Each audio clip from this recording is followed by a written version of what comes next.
Okay, page 85, chapter 6.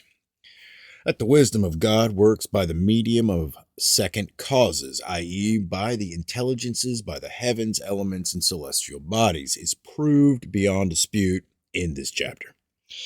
It is to be noted that God, in the first place, is the end and beginning of all virtues. He gives the seal of the ideas to his servants, the intelligences, who, as faithful officers, sign all things entrusted to them with the ideal virtue.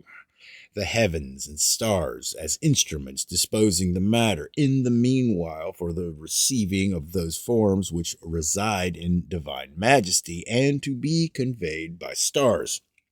And the giver of forms distributes them by the ministry of his intelligences, which he has ordained as rulers and controllers over his works, to whom such a power is entrusted, and things committed to them, that so all virtue in stones, herbs, metals, and all other things may come from the intelligences, the governors.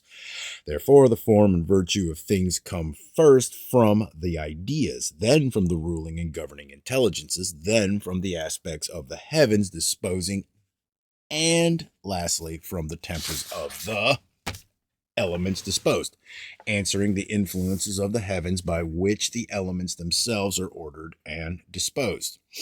These kinds of operations, therefore, are performed in these inferior things by express forms, and in the heavens by disposing virtues, in intelligences by mediating rules, in the original cause by ideas and exemplary forms, all of which must of necessity agree in the execution of the effect and virtue of everything. There is therefore a wonderful virtue in operation in every herb and stone, but greater in a star, beyond which, even from the governing intelligences, everything receives and obtains many things of itself, especially from the supreme cause, with whom all things mutually and exactly correspond, agreeing in an harmonious consent.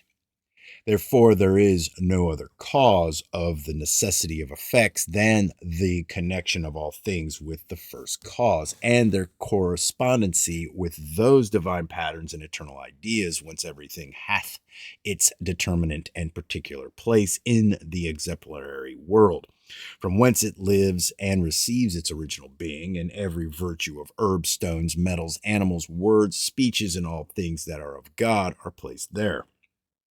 Now the first cause, which is God, although he doth by intelligences and the heavens work upon these inferior things, does sometimes, these mediums being laid aside, of their officiating being suspended, work those things immediately by himself, which works are then called miracles.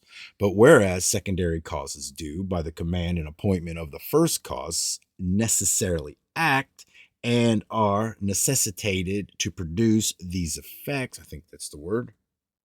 Yeah, necessitated to produce their effects, if God shall, notwithstanding, according to his pleasure, so discharge and suspend them, that they shall wholly desist from the necessity of that command. Then they are called the greatest miracles of God. For instance, the fire of the Chaldean furnace did not burn the children. The sun stood still at the command of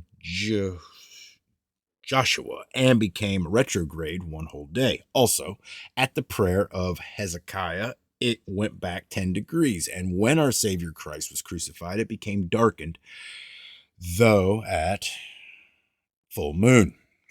And the reason of these operations can be no rational discourse, no magic or science, occult or profound soever, be found out or understood, but are to be learned by divine oracles only.